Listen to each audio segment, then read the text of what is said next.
Rams won 30-20, and everyone's going to point out that one call on Sam Darnold, the missed face mask, right? They lost the game because he got a face mask that wasn't called, and he got a safety. Yada, yada, yada. The only thing that face masks prevented from happening was giving a definitive answer on whether the Vikings have what it takes to be a playoff team.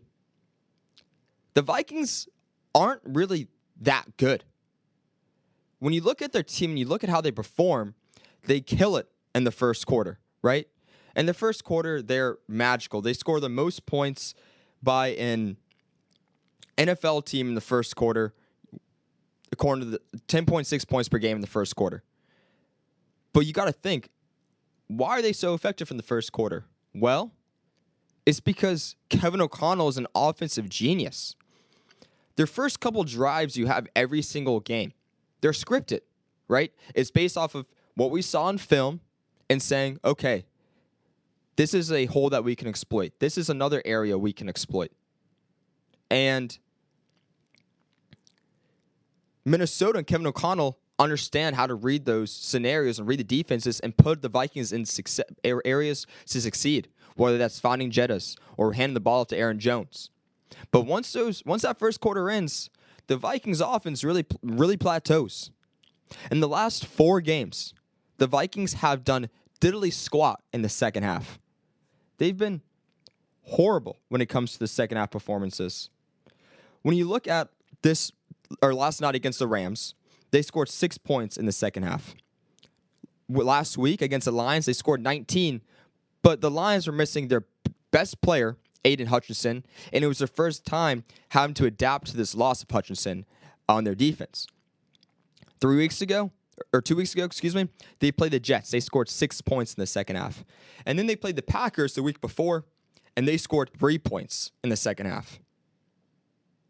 The Vikings aren't a product of being this world-wrecking team offensively. They're just a product of having an offensive genius who can script plays in the first half extremely well in Kevin O'Connell. So as I mentioned, the only thing the face mask prevented was the official writing off of Sam Darnold in the Minnesota Vikings.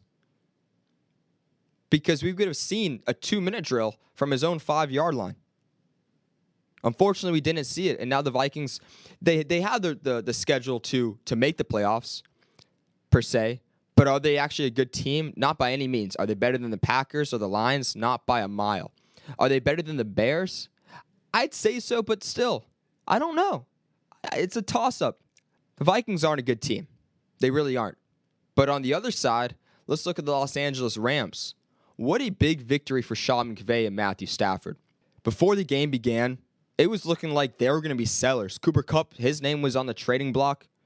They were saying, hey, anybody that would give us a second-round pick, you can have them. They were 2-4. Now they're 3-4. They're going to Seattle next week, and with the win, they'll be 4-4 and potentially at the top of their division. I mean, what a way to change things up in a course of, 4 hours during game time? The Rams went from sellers to we can win our division. And it makes me think of this question. Is Matthew Stafford a top 5 quarterback in the NFL? And I'll let that sit with you for a second. Because at first it sounds crazy. But in reality, I don't think it is. Sure, Patrick Mahomes, Lamar, Josh Allen, Joe Burrow. They're all better. I agree with that. But who's 5? Is it Jared Goff? Is it Jaden Daniels? Is it Baker Mayfield? I think it's Matthew Stafford. Whenever 9's on the field, you have a chance to win. You have a chance to succeed. Look at last season, for example. They started the year off 3-6. They were terrible. Then they won 7 straight, and they went 10-7 and made the playoffs in the wild card, and they almost knocked off an NFC Conference Championship team, and that was the Lions. They lost to the Lions 24-23 in Detroit, but it's because they had Matthew Stafford leading the way. He's an incredible quarterback. In his 16-year career, he's had 10 seasons where he's played every single game. And in all 10 of those seasons, all but one of them, he's thrown for over 4,000 yards passing. In 7 of those 10 seasons, he's thrown for 4,200 yards passing. He's one of the craftiest players we've ever seen.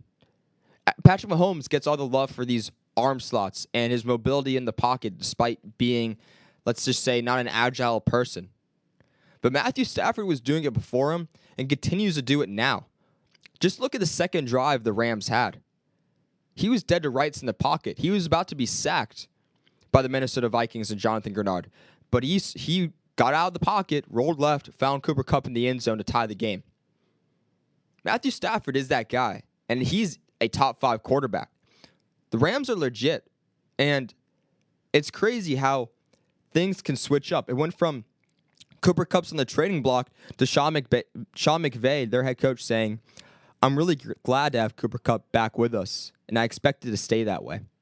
I do too, because the Rams, they're going places.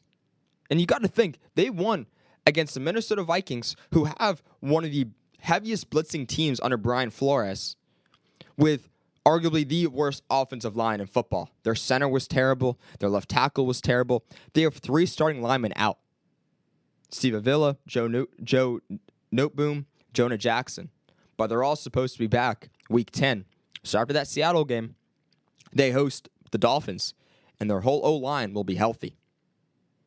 Dynamic running back in Kyron Williams, a top 5, top 3 wide receiver duo, and a top 5 quarterback in Matthew Stafford with an emerging front 7 that's dominating.